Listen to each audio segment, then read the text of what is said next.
Hello my dear student, मैं मनोज शर्मा आपके अपने YouTube channel maths planet institute पर आपका हार्दिक स्वागत करता हूं। जैसा कि प्रीवियस वीडियो में आपको बताया गया कि हम बीएससी फाइनल क्लास स्टार्ट कर रहे हैं, तो आज से हम पेपर सेकंड कॉम्प्लेक्स एनालिसिस को स्टार्ट कर रहे हैं और यूनिट नंबर 1 आज स्टार्ट करेंगे। और यूनिट नंबर 1 को स्टार्ट करने से पहले हम थोड़े से नंबर के बारे में बात कर लेते हैं, जैसे रेशनल नंबर है, नेचुरल नंबर है, वो सारे की बात करके फिर अपन यूनिट 1 एनालिटिक फंक्शन की ओर बढ़ेंगे। तो देखो, सबसे पहले आपको बता देता हूं कि मैं आपका सिलेबस क्या है कॉम्प्लेक्स एनालिसिस का। तो अपन पेपर सेकंड आपका कौन सा है? कॉम्प्लेक्स एनालिसिस, सम्मिश्र विश्लेषण।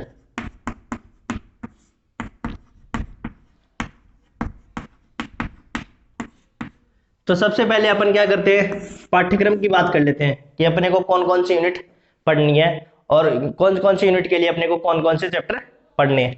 तो एक तरफ तो मैं यूनिट लिख देता हूं और दूसरी तरफ लिख देता हूं चैप्टर।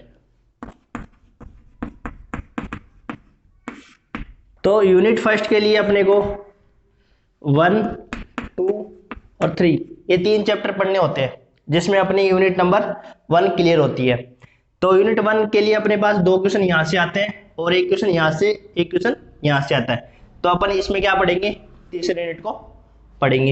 यूनिट सेकंड के लिए, तो देखो यूनिट सेकंड के लिए पहले देख लेते हैं अपन चैप्टर नंबर 7 और चैप्टर नंबर 8 का हाफ। तो अपन चैप्टर नंबर 7 क्लियर करेंगे और 8 का हाफ क्लियर करेंगे।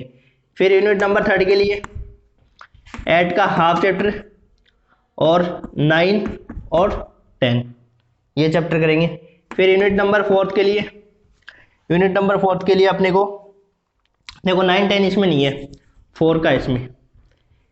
फोर्थ के लिए, यूनिट नंबर 4 के लिए 9 और 10, और यूनिट नंबर 5 के लिए 5 चैप्टर और 6 चैप्टर और 11 और 12। तो अपने को क्या करना है, देखो यूनिट 1 के लिए तो अपन 3rd नंबर चैप्टर पढ़ेंगे, यूनिट सेकंड के लिए 7 का पढ़ेंगे और 8 का हाफ, और यूनिट 3rd के लिए 8 का हाफ पढ़ेंगे। तो 8 का चैप्टर पढ़ने से अपने को क्या फायदा होगा, 8 का चैप्टर यदि अपन पूरा पढ़ ले तो अपने यूनिट सेकंड भी क्लियर हो जाएगी और 3rd भी क्लियर हो जाएगी। यूनिट 4th के लिए 9 और 10 का, और यूनिट 5th के लिए 5 और 6 का, ये 2 चैप्टर पढ़ेंगे। और यहाँ पे देखो 11 और 12 का नहीं पढ़ेंगे, तो 5 और 6 से अपना यूनिट 5 हो जाएगा। सबसे पहले अपन क्या करेंगे, देखो सबसे पहले अपन 3 यूनिट को पढ़ेंगे, फिर अपन के पास यदि टाइम बचेगा तो बाकी बची 2 यूनिट को पढ़ेंगे। तो ये अपना क्या रहेगा, सिलेबस रहेगा। तो अब अपन यूनिट 1 को स्टार्ट करने से पहले अपन नंबर्स के बारे में बात कर लेते हैं। नेचुरल नंबर क्या होता है, इंटीजर्स क्या होते हैं, रैशनल नंबर क्या होते हैं, इन सब के बारे में अपन पढ़ते हुए फिर अपन एनालिटिक फंक्शन के बारे में पढ़ेंगे। ठीक है, तो देखो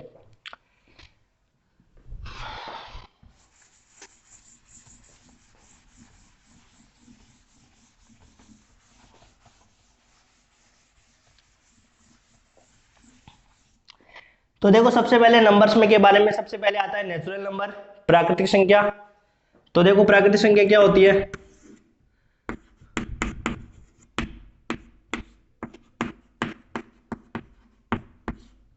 नेचुरल नंबर।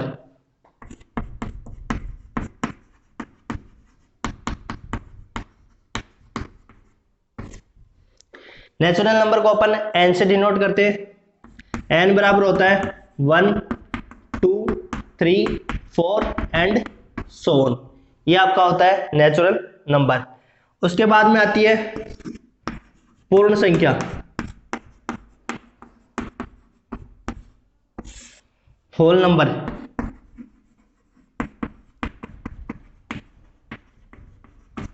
होल नंबर कहां से स्टार्ट होते हैं, W से स्टार्ट होते हैं।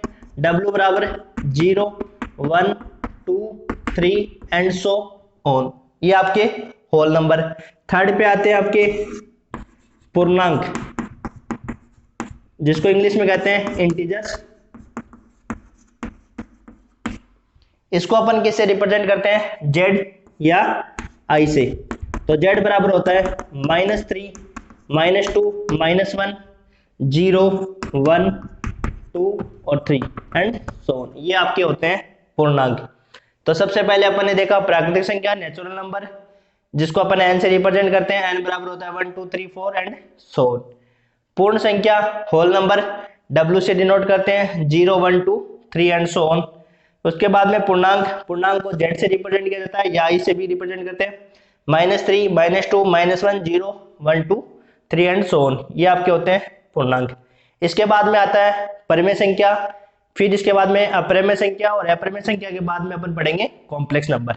ठीक है, तो देखो इसके बाद में चौथे नंबर पे आती है परिमेय संख्या।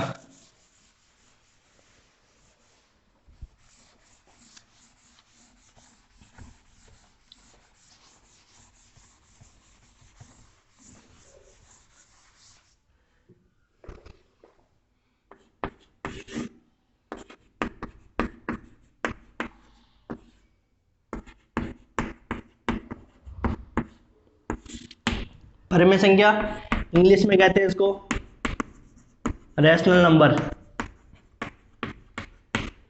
इसको Q से रिप्रेजेंट करते हैं, Q बराबर होता है P अपॉन Q के फॉर्म में, P अपॉन Q के फॉर्म में, जहां पे P और Q belongs to Z। P और Q किससे बिलोंग करेंगे, Z से बिलोंग करेंगे, and Q not equal to 0, Q है वो 0 के बराबर नहीं होगा। तो P अपॉन Q के फॉर्म में जो नंबर होता है वो आपका कौन सा नंबर होता है, रैशनल नंबर। P और Q belongs to Z and Q not equal to 0, ये आपका परिमेय संख्या, जिसको अपन रिप्रेजेंट किसे कहते हैं, रिप्रेजेंट किसे करते हैं, Q से रिप्रेजेंट करते हैं। इसके बाद में आती है अपरिमेय संख्या।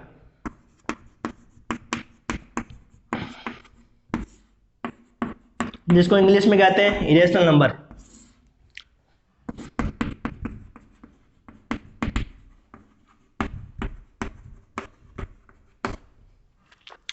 तो इरेशनल नंबर क्या होती है, क्या परिभाषा होती है, वे संख्या जो नॉन रिपीटिंग, जो रिपीट ना करे, और नॉन टर्मिनेटिंग, और कभी खत्म ना हो, नॉन टर्मिनेटिंग।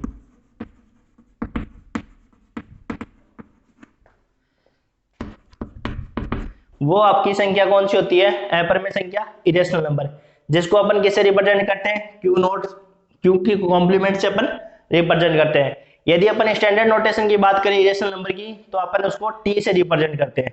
किससे रिप्रेजेंट करते हैं, T से रिप्रेजेंट करते हैं। ठीक है, और कई कई बुकों में आपका Q का कॉम्प्लीमेंट ऐसे भी शो करते हैं। स्टैंडर्ड नोटेशन आपका T होता है, और अपन कई बुक्स में Q का कॉम्प्लीमेंट से भी शो करते हैं। ठीक है, तो देखो जैसे फॉर एग्जाम्पल की यदि अपन बात करें,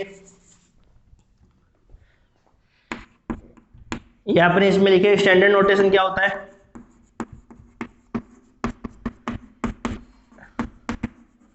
स्टैंडर्ड नोटेशन आपका होता है T। ठीक है, और एग्जाम्पल की यदि अपन बात करें तो √2, √3, पाई, etc, ये सारे क्या होते हैं, इरेशनल नंबर होते हैं। ठीक है, अब देखो परिमेय संख्या हो गई, अपरिमेय संख्या हो गई। यदि परिमेय संख्या और अपरिमेय संख्या दोनों को अपन मिला दें, तब जो संख्या बनती है वो क्या होती है, आपकी वास्तविक संख्या, रियल नंबर। जो वास्तविक संख्या होती है उसमें परिमेय संख्या भी होती है और अपरिमेय संख्या भी होती है। ठीक है, तो आप लिखते हैं इसके बाद में वास्तविक संख्या की। तो वास्तविक संख्या क्या होती है,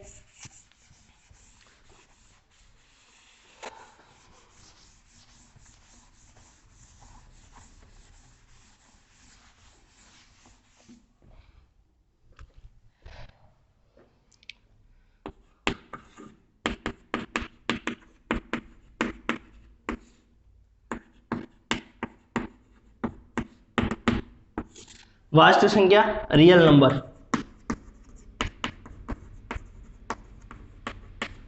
इसको अपन किससे व्यक्त करते हैं, R से व्यक्त करते हैं।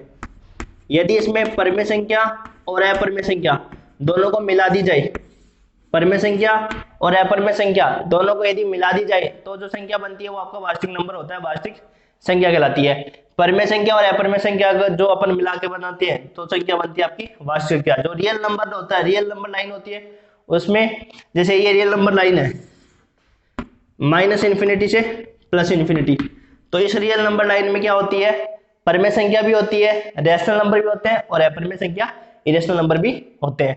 ठीक है, तो इसको अपन कहते हैं real number line.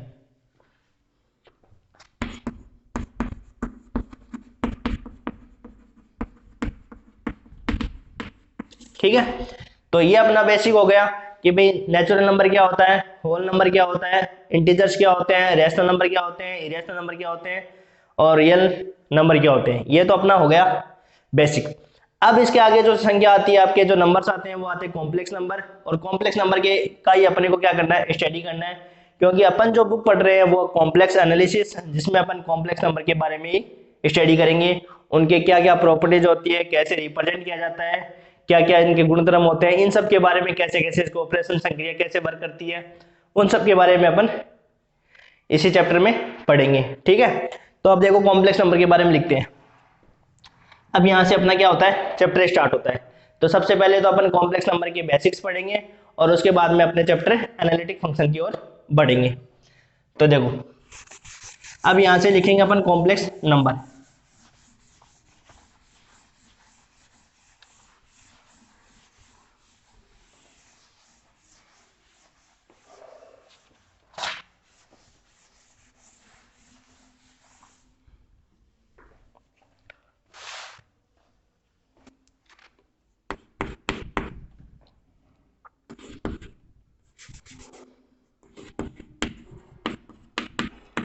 Complex number समिश्र संख्या।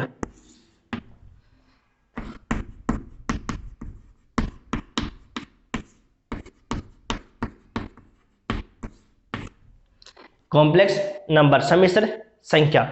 तो जो z बराबर x प्लस आयोटा y के रूप की जो संख्या होती है, उस संख्या को अपन क्या कहते हैं, कॉम्प्लेक्स नंबर। तो अपन पहले परिभाषा लिख लेते हैं, फिर उसके बाद में अपन पढ़ते हैं। z बराबर x प्लस आयोटा y रूप की संख्या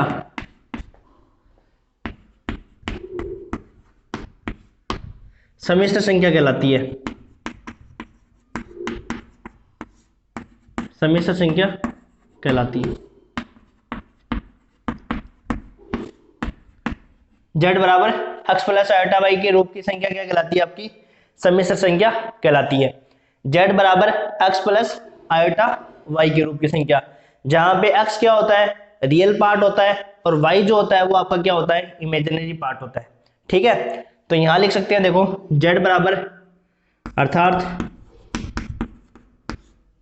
z बराबर x plus iota y, x और y belongs to r। x और y किससे बिलोंग होंगे, r से होंगे। यहाँ पे जो x है वो तो आपका क्या है, जहां x, तो इसका क्या होता है, रियल पार्ट ऑफ z, इस z का रियल पार्ट होता है। रियल पार्ट z का मीन होता है वास्तविक भाग। क्या होता है, वास्तविक भाग। y यहाँ पे क्या होता है, इमेजिनरी पार्ट ऑफ z, काल्पनिक भाग कहते हैं जिसको।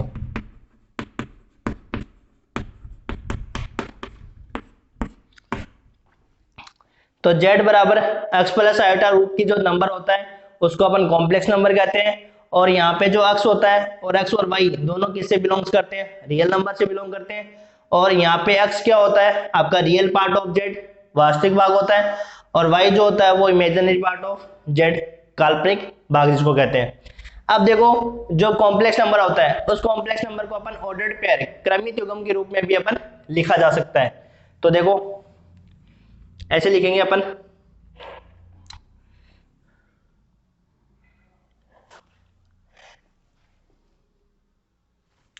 ऐसे लिखो, देखो नोट लगा के या स्टार लगा के, z बराबर x plus iota y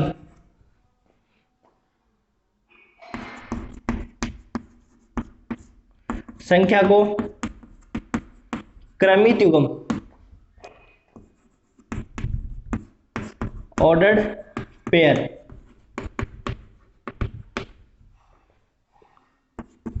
x, y के रूप में लिखा जा सकता है।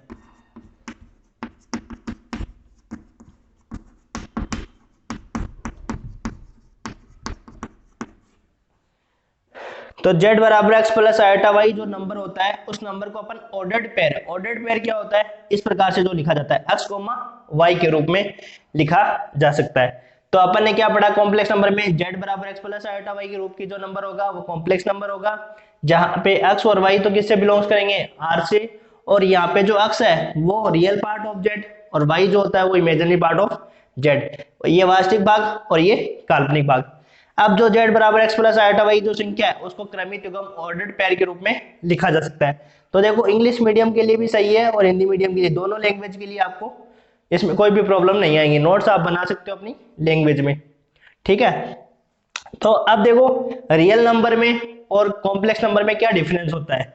रियल नंबर में और कॉम्प्लेक्स नंबर में सिर्फ एक चीज का डिफरेंस ये होता है कि जो रियल नंबर होता है उसमें अपन छोटे और बड़े का संबंध बता सकते हैं। छोटे और बड़े का संबंध मतलब रियल नंबर में अपन ये बता सकते हैं कि कौन सा नंबर छोटा होगा और कौन सा नंबर बड़ा होगा, जबकि कॉम्प्लेक्स नंबर में आप किसी भी नंबर की कंपैरिजन या तुलना नहीं कर सकते कि भी कौन सा नंबर बड़ा होगा और कौन सा नंबर छोटा होगा, ये आप बता नहीं सकते हो। तो देखो अब इसके आगे लिखते हैं।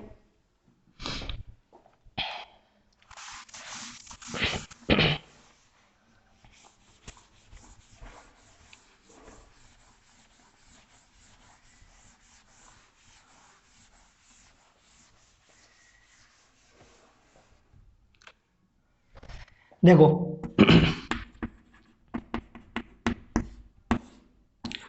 रियल नंबर और कॉम्प्लेक्स नंबर में क्या डिफरेंस होता है। देखो रियल नंबर और कॉम्प्लेक्स नंबर में क्या डिफरेंस होता है। रियल नंबर में देखो आप ये बता सकते हो कि 6 है वो 6 है वो 5 से बड़ा है, 6 है वो 5 से बड़ा है, 10 है वो 5 से बड़ा है, या 5 है वो छोटा है किससे, 5 किससे छोटा है, 6 से छोटा है। तो छोटे और बड़े जो नंबर है उनका आप रिलेशन बता सकते हो, जबकि आप कॉम्प्लेक्स नंबर में आप ये नहीं बता सकते कि 1 प्लस आयोटा है वो 1 प्लस 2 आयोटा से बड़ा है। छोटे और बड़े का संबंध नहीं बता सकते, greater than equal less than ये नहीं बता सकते आप कि कौन सा नंबर बड़ा होगा और कौन सा नंबर छोटा होगा, जबकि रियल नंबर में आप ये बता सकते हो कि कौन सा नंबर बड़ा होगा और कौन सा नंबर छोटा होगा। इसका मतलब ये हुआ कि रियल नंबर में आप ये बता सकते हो कि कोई भी नंबर, जैसे मान लो x1 x2 से बड़ा होगा, मान लो यहाँ पे x2 बड़ा है x1 छोटा है, तो ये बता सकते हो। y1 y2 में भी आप रिलेशन बता सकते हो कि भाई y1 और y2 कोई नंबर है वह, तो नंबर के बारे में बता सकते हो कि कौन सा नंबर बड़ा होगा। जबकि z1 ग्रेटर देन z2, मान लो इसको अपन z1 कह दे और इसको मान लो अपन z2 बता दे, तो z1 ग्रेटर देन z2 और z1 लेस देन z2, ये जो इनइक्वलिटी है, इनइक्वलिटी को आप क्या बता, इनइक्वलिटी ये क्या होती है, इसमें इनवैलिड होती है। इनवैलिड का मतलब होता है अमान्य होती है, मतलब z1 ग्रेटर देन z2 और z1 लेस देन z2, ये सब इनइक्वलिटी जो होती है इसमें वो आपकी क्या होती है, इनवैलिड होती है, मतलब अमान्य है। मतलब आप कॉम्प्लेक्स नंबर में आप ये नहीं बता सकते कि कौन सा नंबर छोटा होगा और कौन सा नंबर बड़ा होगा, ठीक है। तो ये अपन लिख लेते हैं।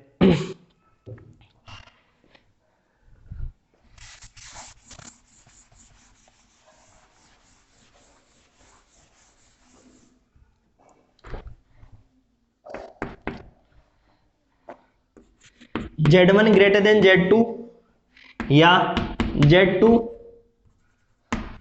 z1 लेस देन z2, जैसी है समीका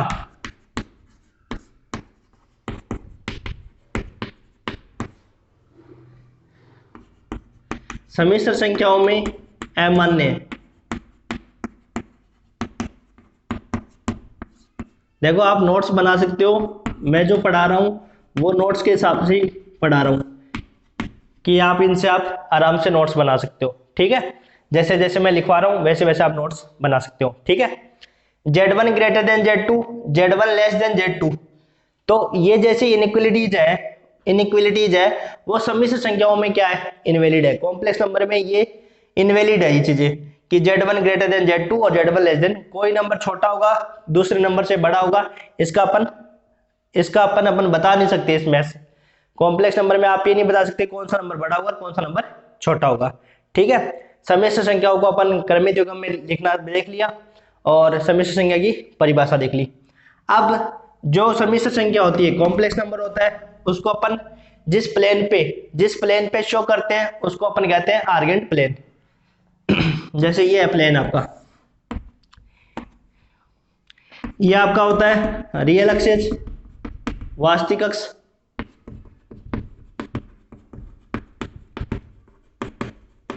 और ये आपका होता है काल्पनिक अक्ष, इमेजिनरी अक्ष।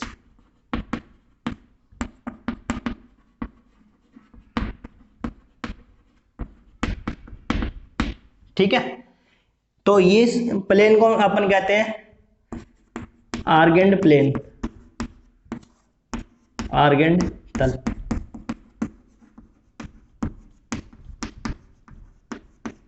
या सम्मिश्र तल, कॉम्प्लेक्स प्लेन।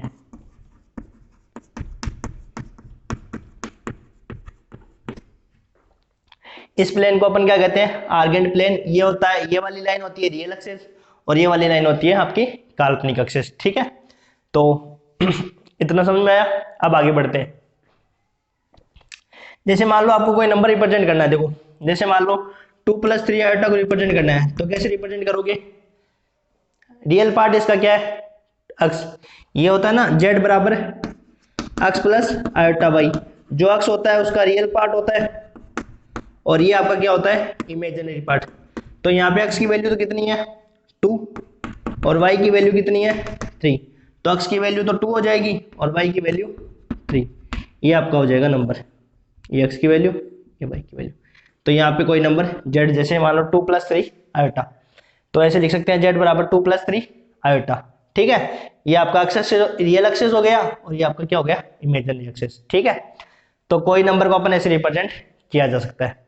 अब देखो मान लो कि अपन ने ये देखा कि जो कॉम्प्लेक्स नंबर है उस कॉम्प्लेक्स नंबर में अपन z1 > z2 या z1 < z2 नहीं बदल सकते। लेकिन यदि अपन ऐसा हो कि कॉम्प्लेक्स नंबर में z1 = z2, यदि दो कॉम्प्लेक्स नंबर यदि बराबर है, यदि दो कॉम्प्लेक्स नंबर यदि बराबर है, इसका अर्थ यह हुआ कि दोनों के वास्तविक भाग आपस में बराबर होंगे और दोनों के काल्पनिक भाग आपस में बराबर होंगे। ठीक है, इसको लिखते हैं अपन, देखो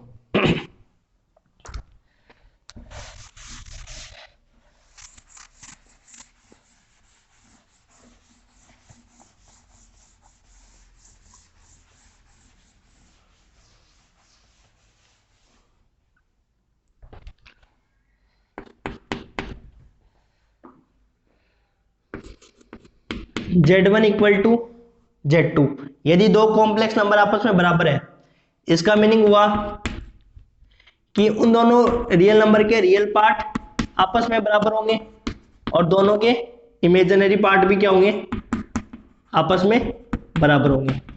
दोनों के रियल पार्ट भी आपस में बराबर होंगे और दोनों के इमेजिनरी पार्ट भी क्या होते हैं, आपस में बराबर होंगे।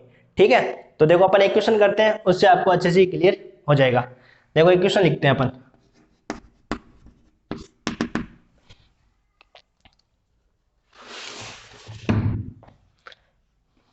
x plus iota Y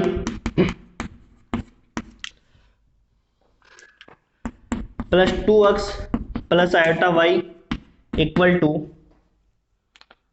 3 + 2 iota. तब x व y का मान है, x व y का मान है। तो देखो कैसे सॉल्यूशन करेंगे, x plus iota Y plus 2x plus iota Y equal to 3 + 2 iota.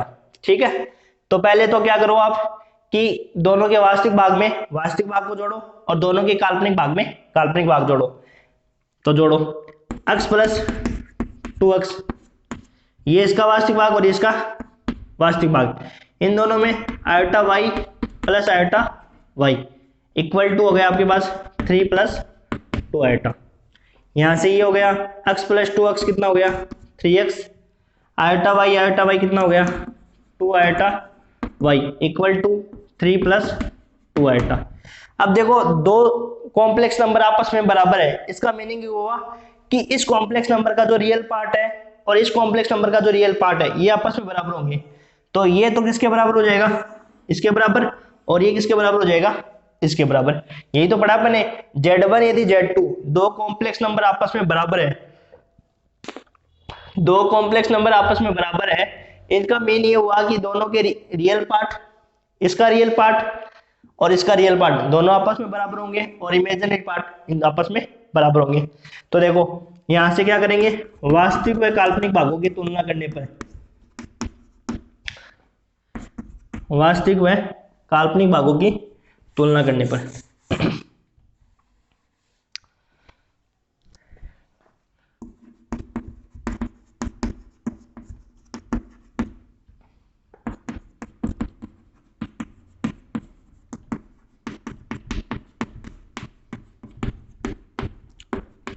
वास्तविक व काल्पनिक भागों की तुलना करने पर। तो यहाँ पे देखो 3x बराबर तो क्या हो जाएगा 3, तो यहाँ से x बराबर की तो क्या आ जाएगा 1, और 2y बराबर क्या हो जाएगा 2, और y बराबर क्या आ जाएगा 1। ये आपके x के और y के मान, x बराबर 1 और y बराबर 1, ठीक है। x बराबर भी 1 आ गया और y बराबर भी 1 आ गया। तो दोनों कॉम्प्लेक्स नंबर आपस में बराबर है, इसका मीनिंग हुआ कि दोनों के रियल पार्ट आपस में इक्वल होंगे और दोनों के इमेजिनरी पार्ट आपस में इक्वल होंगे। तो ये अपना क्वेश्चन का सॉल्यूशन। अब आगे बढ़ते हैं।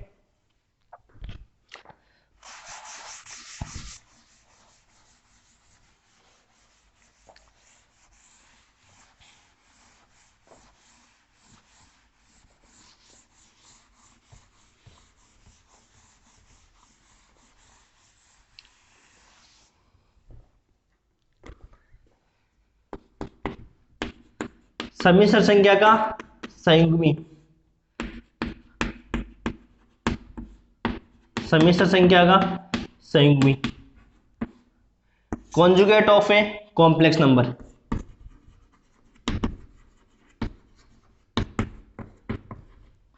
Conjugate of a complex number.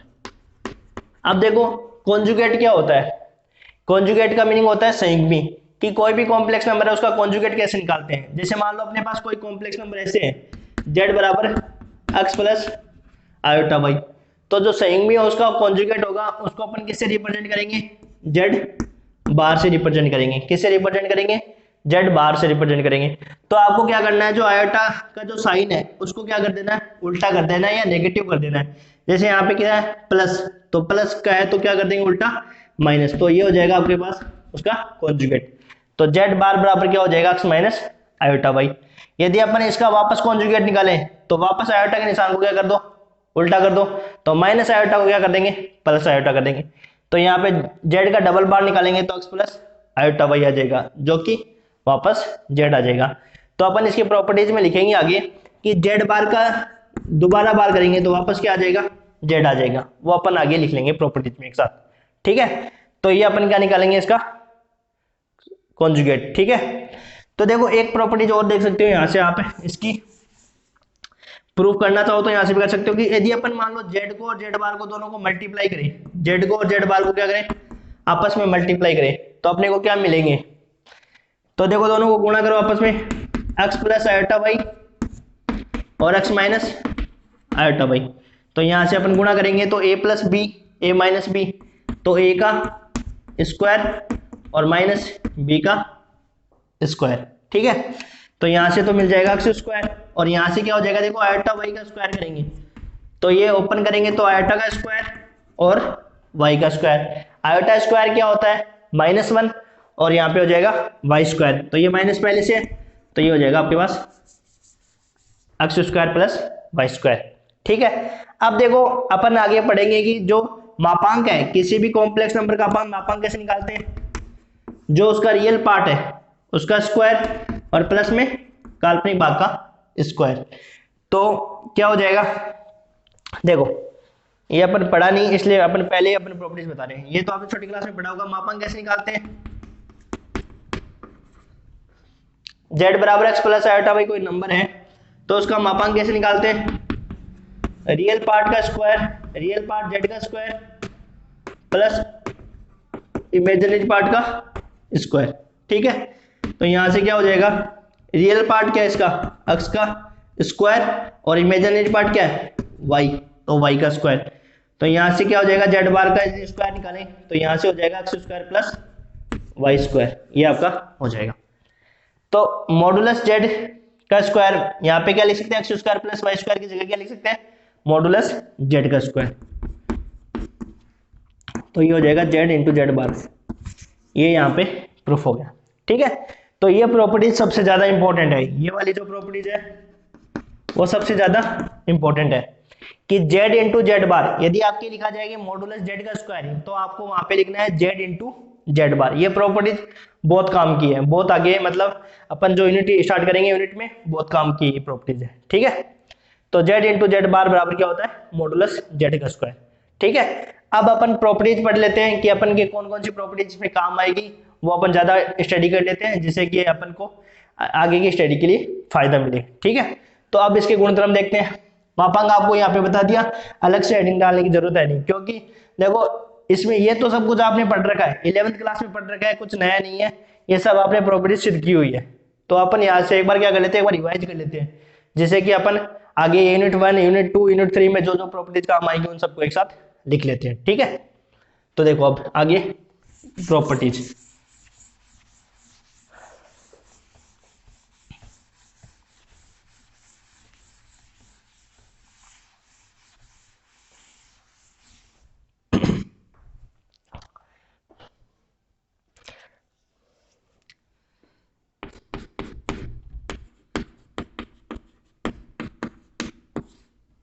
सम्मिश्र संख्या के गुणधर्म।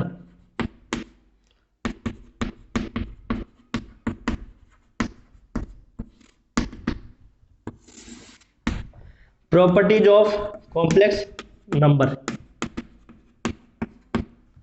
Properties of complex number. तो देखो सबसे पहली क्या प्रॉपर्टीज होती है, देखो सबसे पहली प्रॉपर्टीज अपने पास ये होती है, x बराबर, यदि मान लो कोई कॉम्प्लेक्स नंबर z बराबर x प्लस आयोटा वाई है,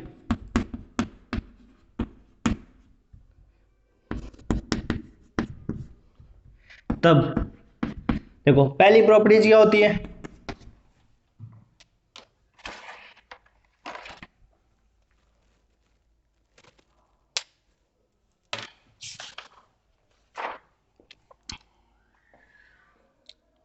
x बराबर रियल पार्ट ऑफ z। यहाँ पे जो रियल पार्ट ऑफ z क्या होता है, x होता है ना, तो x बराबर real part of z equal to, ये किसके बराबर होता है, z plus Z bar upon में 2, z plus Z bar upon में 2। इसको आप प्रूव भी कर सकते हो, देखो कैसे प्रूव करेंगे इसको। लेट z बराबर क्या होता है, x प्लस आयोटा वाई। ठीक है, तो यहाँ पे z बार क्या हो जाएगा, कॉन्जुगेट क्या हो जाएगा, x माइनस आयोटा वाई। तो दोनों को ऐड करेंगे, तो ऐड करेंगे तो z प्लस जेड बार, तो ये आयोटा वाई से minus iota Y cancel out हो जाएगा और x अक्ष क्या हो जाएगा 2x। तो यहां से क्या हो जाएगा x बराबर z plus Z bar upon में 2, और इस अक्ष को क्या लिख सकते हैं अपन, x बराबर real part of z equal to z plus Z bar upon में 2। तो ये अपनी प्रॉपर्टीज क्या हो जाएगी, प्रूफ हो जाएगी। तो पहली प्रॉपर्टीज क्या होती है, x बराबर real part of z equal to z plus Z bar upon में 2। ये आपकी हो गई पहली प्रॉपर्टीज, पहला गुणधर्म हो गया। ठीक है, अब दूसरा गुणधर्म क्या होता है, y बराबर imaginary part of z equal to z minus Z bar upon में 2 आयोटा। उसको प्रूव करते हैं। दूसरी प्रॉपर्टीज क्या होती है,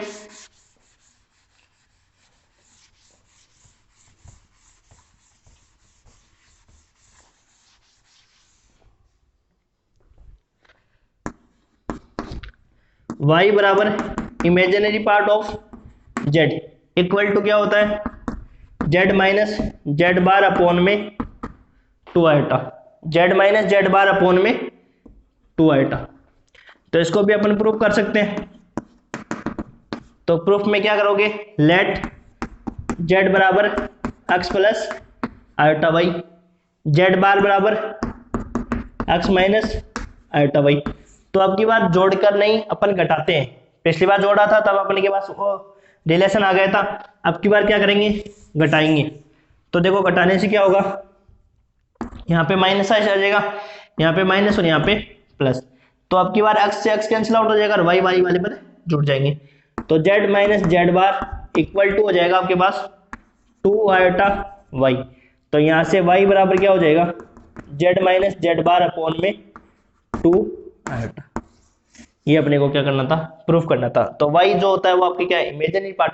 तो वाई बराबर imaginary part Z equal to Z minus Z bar upon में 2 आयोटा। ये दूसरी प्रॉपर्टीज होगी। तीसरी प्रॉपर्टीज आप प्रूव कर सकते हो क्या, जो अपन ने पीछे प्रूव करी है। क्या प्रूव करी है, जेड इंटू जेड बार बराबर क्या होता है, मॉडुलस जेड का square. Z into z bar बराबर क्या होता है, मॉडुलस जेड का स्क्वायर। ये प्रॉपर्टीज भी प्रूव करके देख सकते हो। जेड क्या है अपने पास, एक्स प्लस आयोटा वाई, और जेड बार बराबर क्या है, एक्स माइनस आयोटा वाई। तो z into z bar x plus iota y x minus iota y. तो यहां से अपने को क्या मिल जाएगा, x square plus y square. अपन ने प्रूव कर ली पिछली बार। तो ये हो जाएगा आपके पास मॉडुलस जेड का स्क्वायर। ये अपनी प्रॉपर्टीज थर्ड है। फोर्थ प्रॉपर्टीज क्या होता है, जेड बार का बार वापस करे तो वापस क्या आ जाता है, वही कॉम्प्लेक्स नंबर आ जाता है। देख सकते हैं, देखो चौथी प्रॉपर्टीज क्या होती है,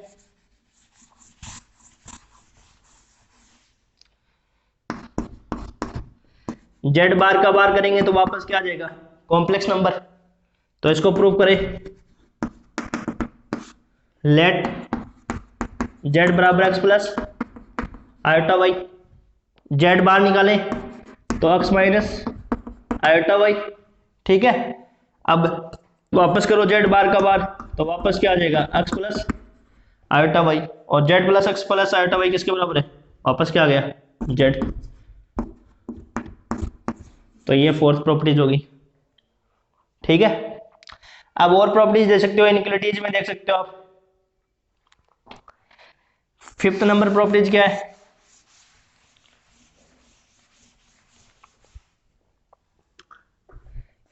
फिफ्थ नंबर प्रॉपर्टीज है Z1 प्लस Z2। टोटल पे बार निकालें तो वो किसके बराबर आता है, Z1 का बार प्लस Z2 का बार। ये fifth number. Sixth number Z1 minus Z2, ये किसके बराबर हो जाएगा, Z1 माइनस Z2, अलग अलग हो जाएगा बार इसमें। फिर सेवंथ नंबर प्रॉपर्टीज क्या है, Z1 Z2 दोनों पे बार है तो इसमें भी क्या होता है, दोनों पे बार अलग अलग हो जाता है। एट नंबर प्रॉपर्टीज में Z1 अपॉन Z2, इस पे बार है, ये अलग अलग पे बार हो जाता है। तो इनको प्रूव करने की जरूरत नहीं है, ये आपको सीधे डायरेक्ट याद करनी है, ठीक है। कि Z1 प्लस Z2 पे पूरे पे बार है तो इसमें क्या हो जाएंगे, अलग अलग हो जाएंगे, और इसमें भी क्या हो जाएंगे, अलग अलग। गुणा में भी अलग अलग हो जाते हैं और भाग में भी अलग अलग हो जाते हैं, ठीक है। तो ये प्रॉपर्टीज है। इसके बाद में देखो आगे,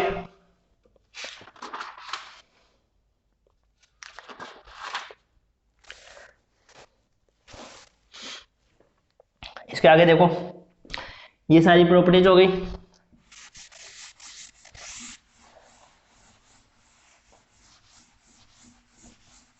देखो ये तो बेसिक है, आपका भी चैप्टर नंबर 3 स्टार्ट नहीं हुआ, ये तो आपकी क्या चल रहे हैं, बेसिक चल रहे हैं। अभी इसके बाद में अपन क्या करेंगे, चैप्टर नंबर 3 स्टार्ट करेंगे, ठीक है। तो देखो अब एक चीज और लिख लो,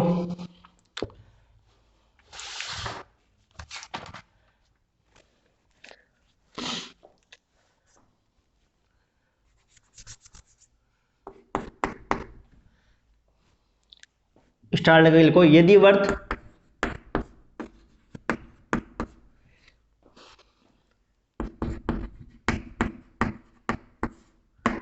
जिसका केंद्र, जिसका सेंटर जेड नोट व त्रिज्या आर है,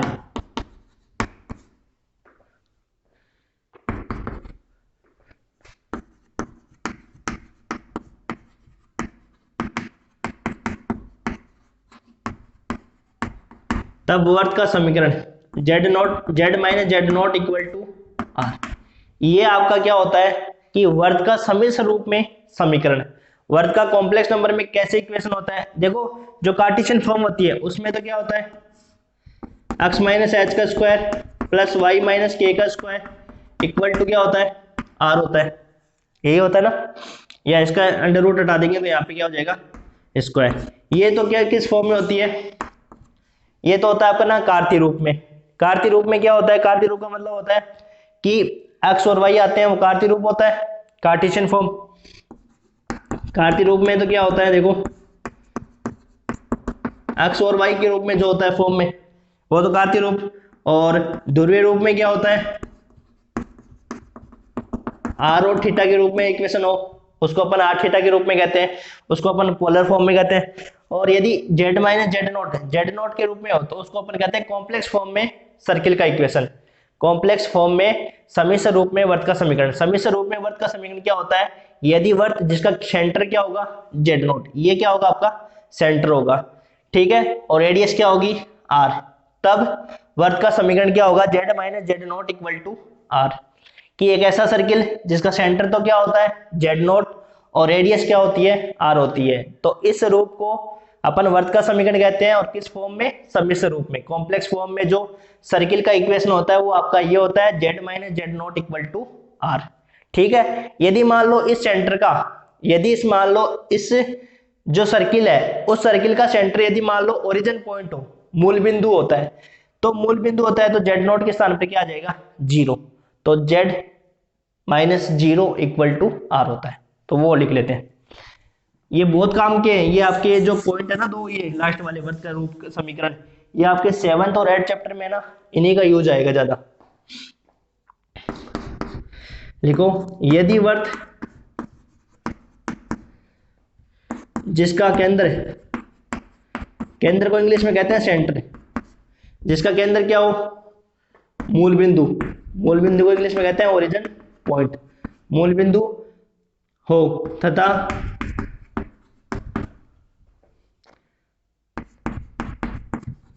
त्रिज्या आर हो, तब वर्त का समीकरण z minus zero equal to r, तो modulus Z equal to are, ये आपका हो जाएगा वर्त का समीकरण जिसका सेंटर क्या हो, ओरिजिन पॉइंट। अब देखो, जैसे मान लो आपके 7th 8th चैप्टर में कैसे लिखे हुए आएंगे, ऐसे लिखे हुए आएंगे एग्जाम्पल में, जैसे modulus Z equal to 5, modulus Z equal to 5। अब देखो इसका मतलब क्या हुआ, इसका मीनिंग ये हुआ कि एक ऐसा सर्किल जिसका सेंटर क्या है ओरिजिन और रेडियस क्या है 5, तो इसका सेंटर क्या हो जाएगा,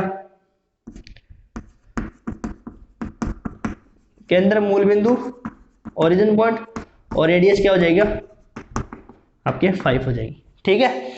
तो ये दोनों पॉइंट आपके 7th चैप्टर 8th चैप्टर में काम आएंगे। तो एक ऐसा सर्किल जिसका सेंटर क्या हो ओरिजिन पॉइंट और रेडियस क्या हो आर हो, ऐसा सर्किल जिसका सेंटर पढ़ेंगे, देखो कैसे इनको, एक ऐसा सर्किल जिसका सेंटर क्या हो जेड नॉट और रेडियस क्या हो आर, उस सर्किल का इक्वेशन क्या होता है, Z minus Z naught equal to R, ठीक है। तो अब अपना ये तो हुआ बेसिक। अब एक और फॉर्म लिख सकते हो आप, एक फॉर्म और आता है जिस कॉम्प्लेक्स नंबर का, आइलर फॉर्म, जिसको आइलर फॉर्म कहते हैं, उसको भी थोड़ा देख लेते हैं, फिर अपन अपने 3rd चैप्टर में एंटर करते हैं।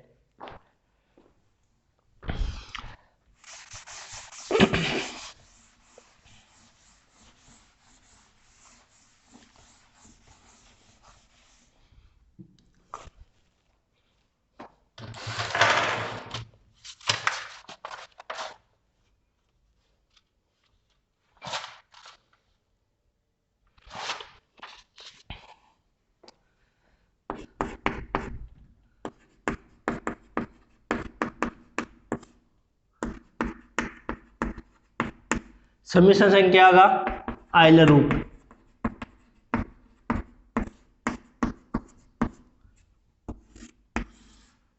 Euler form of complex number.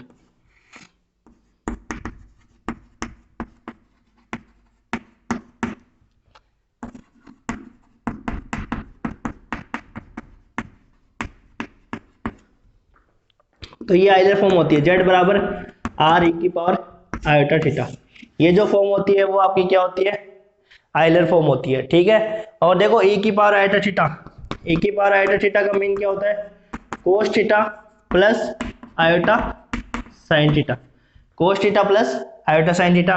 e की पावर मान लो आयोटा आ गया, तो इसका मीनिंग क्या हुआ, cos x plus iota sine x. e की पावर आयोटा वाई आ गया तो cos y plus iota sine y. ये अपन लिखेंगे सारे, ठीक है। z बराबर आर ई की पावर आयोटा थीटा, ये क्या होता है आइलर फॉर्म, और e की पावर आयोटा थीटा का मतलब होता है cos theta plus iota sine theta, और e की पावर आयोटा x का मतलब होता है कोस x plus iota sign x, और e की पावर आयोटा y का मतलब होता है कोस y plus iota sign y, ठीक है।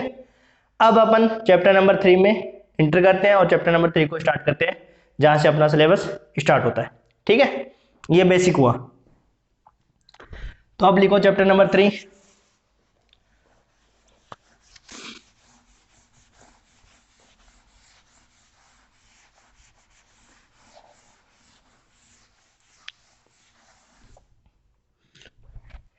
ये अपना बेसिक कंप्लीट हुआ।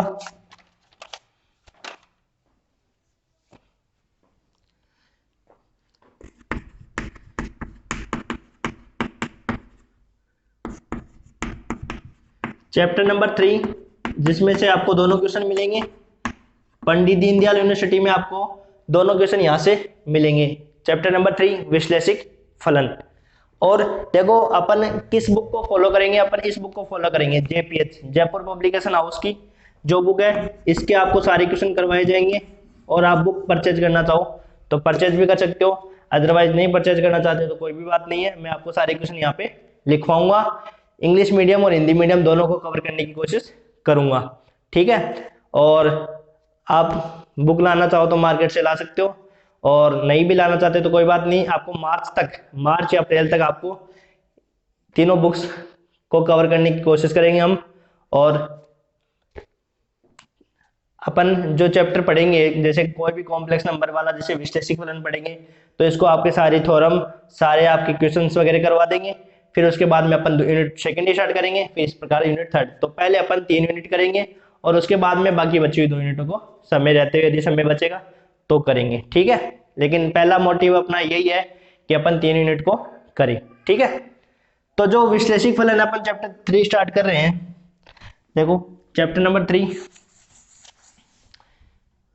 विश्लेषिक फलन, यही है ना चैप्टर 3 विश्लेषिक फलन। Analytic function.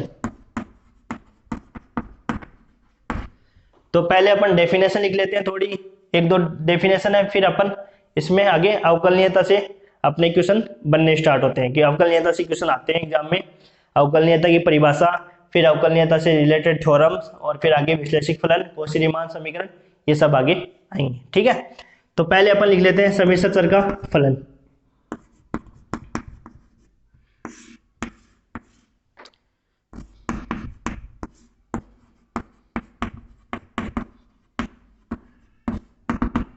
सम्मिश्र चर का फलन, फंक्शन ऑफ कॉम्प्लेक्स वेरिएबल।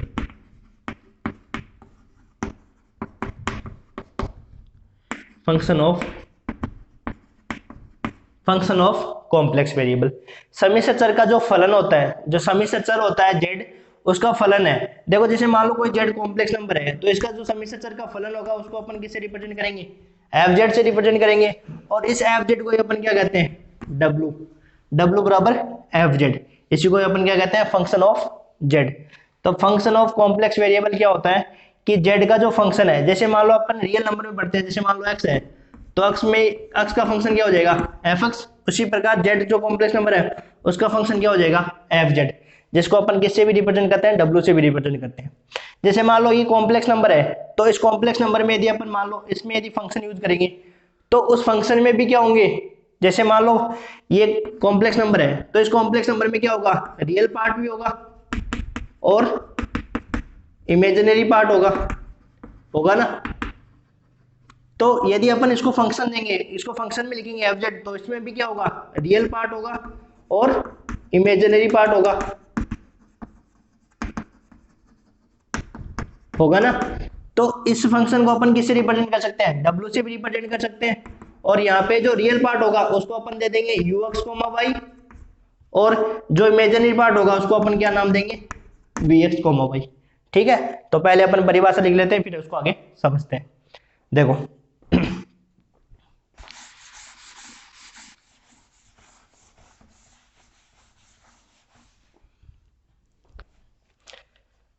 यदि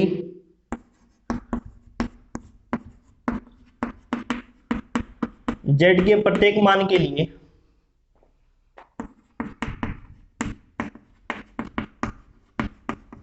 यदि जेड के प्रत्येक मान के लिए एफ जेड के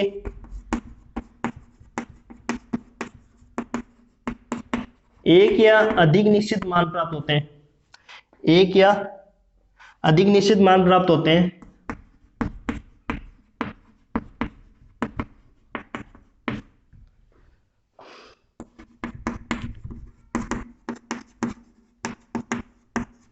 यदि जेड के प्रत्येक मान के लिए एफ जेड के एक या अधिक निश्चित मान प्राप्त होते हैं तो एफ जेड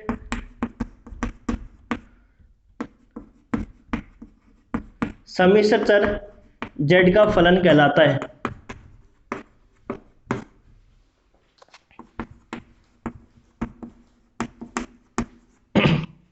यदि जेड के प्रत्येक मान के लिए एफ जेड के एक या अधिक निश्चित मान प्राप्त होते हैं तो एफ जेड सम्मिश्र चर जेड का फलन कहलाता है। इसे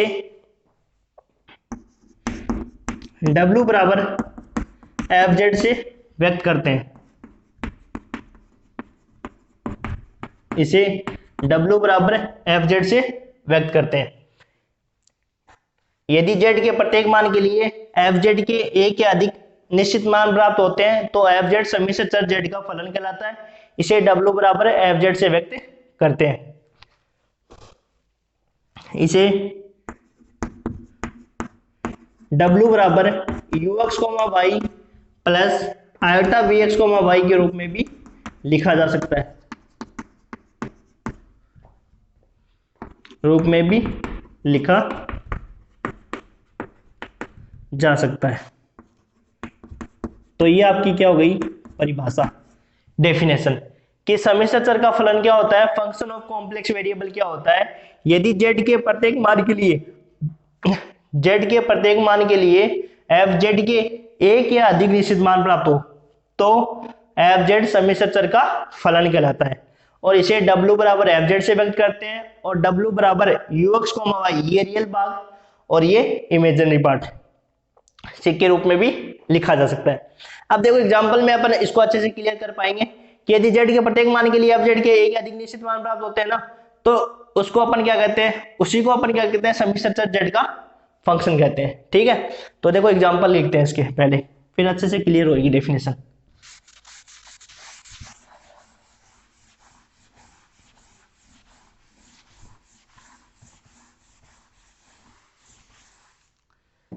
तो फॉर एग्जांपल की बात करिए यदि अपन तो W बराबर जेड स्क्वायर, तो यदि मान लो जेड का मान एक दे दिया तो W का मान एक ही प्राप्त होगा ना, तो उसी को क्या कहते हैं, फंक्शन ऑफ कॉम्प्लेक्स वेरिएबल। तो इसको अपन क्या लिख सकते हैं, x प्लस आयोटा y का स्क्वायर और a प्लस बी का स्क्वायर क्या होता है, a square plus B square plus 2ab। तो लगाओ इसमें, तो यहां हो जाएगा आपके पास x का स्क्वायर प्लस आयोटा y का square plus 2x into iota y। तो यहां से हो जाएगा x square minus y square plus iota 2xy। ठीक है, और इस फंक्शन को मैंने बताया था कि किस फॉर्म में लिखा जाता है, ux, y plus iota vx, y। तो ये तो आपका क्या हो जाएगा, ux, y और प्लस आयोटा vx, y। ये आपका w के फॉर्म में हो गया, लिख सकते हैं ना, ux, y तो ये हो जाएगा और आपका vx, y ये हो जाएगा। ठीक है, यदि z के प्रत्येक मान के लिए f z के कितने मान हो, या तो एक प्राप्त हो या अधिक निश्चित मान प्राप्त हो, उसको अपन क्या कहते हैं, फंक्शन ऑफ कॉम्प्लेक्स वेरिएबल। इसे w बराबर एफ जेड से व्यक्त करते हैं और w बराबर ux, y plus iota vx, y के रूप में भी लिखा जाता है। ठीक है, और एग्जांपल देख सकते हो, जैसे दूसरा एग्जांपल, ये तो अपना पहला एग्जांपल हो गया, लिख दिया अपन ने वास्तविक भाग में और काल्पनिक भाग में। ठीक है, दूसरा एग्जांपल,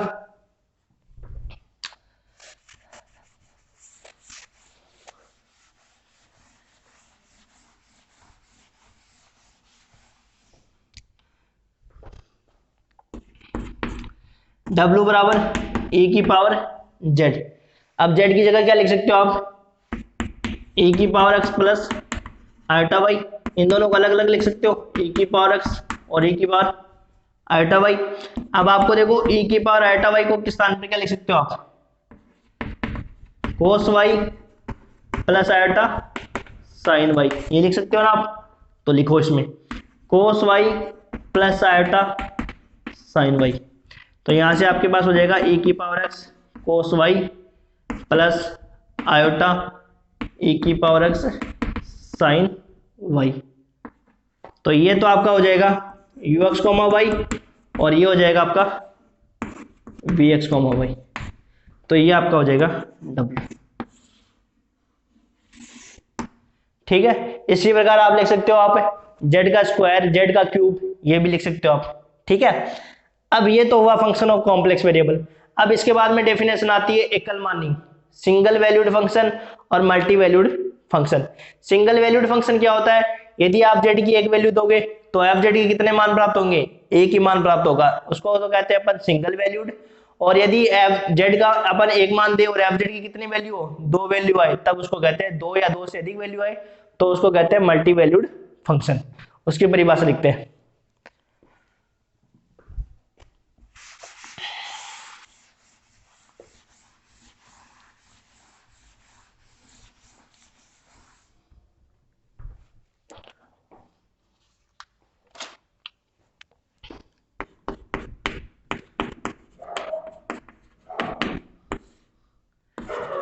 एक मानी फलन सिंगल वैल्यूड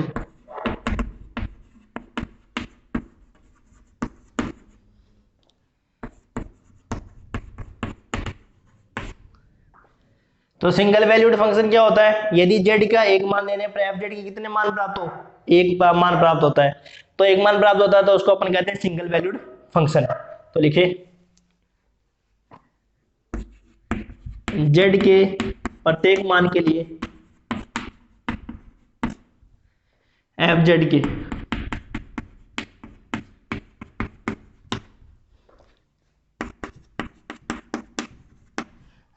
के एक मान प्राप्त हो,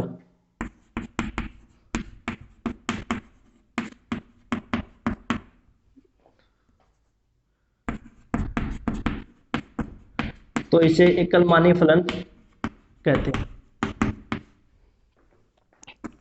तो इसे एकल मानी फलन कहते हैं। फॉर एग्जाम्पल के लिए बात करें तो W बराबर जेड स्क्वायर, यदि एक ही मान दोगे, जैसे जेड की जगह मान लो कोई भी एक कॉम्प्लेक्स नंबर दिया तो अपन को एक ही मान प्राप्त होगा, तो इसको अपन कहते हैं सिंगल वैल्यूड। और इसके बाद में आता है बहुमानी फलन, मल्टी वैल्यूड।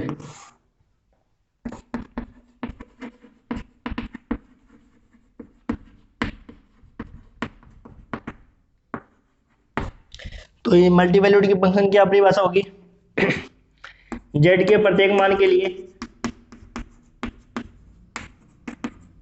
एफ जेड के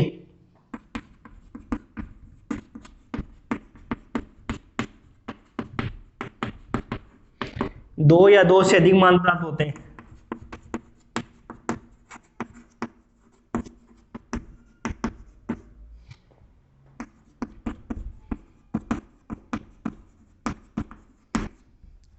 बहुमानी फलन कहलाता है।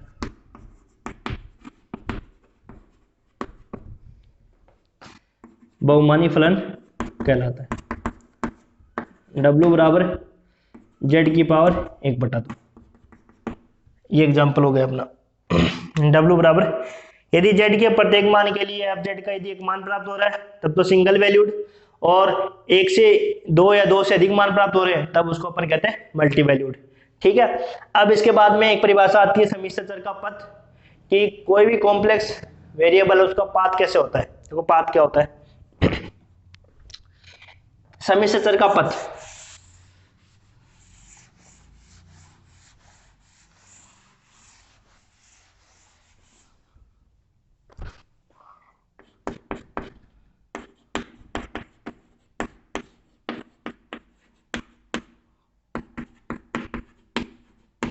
सम्मिश्र चर का पथ, पाथ ऑफ कॉम्प्लेक्स वेरिएबल।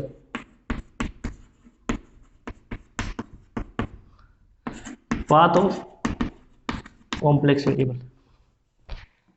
देखो पाथ क्या होता है, समिश्र चर का जो पथ होता है वो या तो सरल रेखा होगी या कोई वक्र हो सकता है, या तो कोई स्ट्रेट लाइन होगी या कोई कर्व होगा।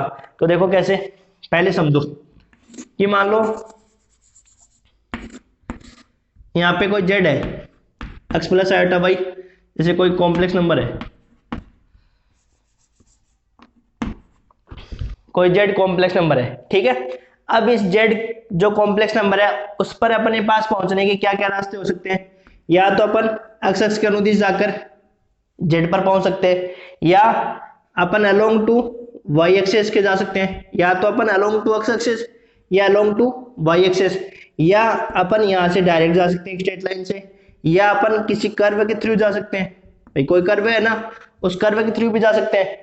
तो जो जेड पर पहुंचने के लिए पास अपने पास या तो कोई स्ट्रेट लाइन के थ्रू जा सकते हैं या कोई कर्व के अकॉर्डिंग जा सकते हैं। तो जो सम्मिश्र चर का पथ होता है उस सम्मिश्र चर का पथ या तो कोई सरल रेखा होगी या कोई कर्व होगा। अब जैसे अपन आगे जो पढ़ेंगे अवकलनीयता, अवकलनीयता जो टॉपिक पढ़ेंगे इसके जस्ट बाद में डिफरेंशियबिलिटी, उसमें क्या होता है, उसमें ये कहता है कि डिफरेंशियबिलिटी का मीन्स होता है कि जैसे मान लो आप जेड के पास पहुंच रहे हो, तो जो जेड के पास अपन पहुंच रहे हैं तो जिन रास्तों से अपन पहुंच रहे हैं उससे मान या तो एक तो परिमित मान आना चाहिए और एक वैल्यू क्या आनी चाहिए, यूनिक आनी चाहिए। एक वैल्यू तो क्या आनी चाहिए, फाइनाइट, और एक आनी चाहिए यूनिक। तो यदि फाइनाइट और यूनिक वैल्यू आती है तब अपन कहते हैं कि वो फंक्शन उस पॉइंट पर क्या होगा, डिफरेंशिएबल होगा। तो इसके लिए अपन देखो देख लेते हैं, इसकी परिभाषा लिखते हैं, फिर अवकलनीयता का अपन अगले लेक्चर में पढ़ेंगे। तो जो सम्मिश्र चर का पथ होता है वो क्या होता है, या तो कोई स्ट्रेट लाइन होगी या कोई कर्व होगा। तो सम्मिश्र चर का पथ सरल रेखा अथवा कोई वक्र हो सकता है, कोई वक्र हो सकता है। तो जो सम्मिश्र चर का पथ सरल रेखा अथवा कोई वक्र होता है, ठीक है। तो आज का लेक्चर यहीं पर समाप्त करते हैं, और इससे जो आगे टॉपिक आपका अवकलनीयता टॉपिक, डिफरेंशियबिलिटी और उससे रिलेटेड एक थ्योरम जो एग्जाम में बहुत बार पूछी जाती है वो अपन अगले लेक्चर में कंप्लीट करेंगे। और यदि आपको वीडियो अच्छा लगा तो लाइक, शेयर और चैनल को सब्सक्राइब करना ना भूलें। Thank you.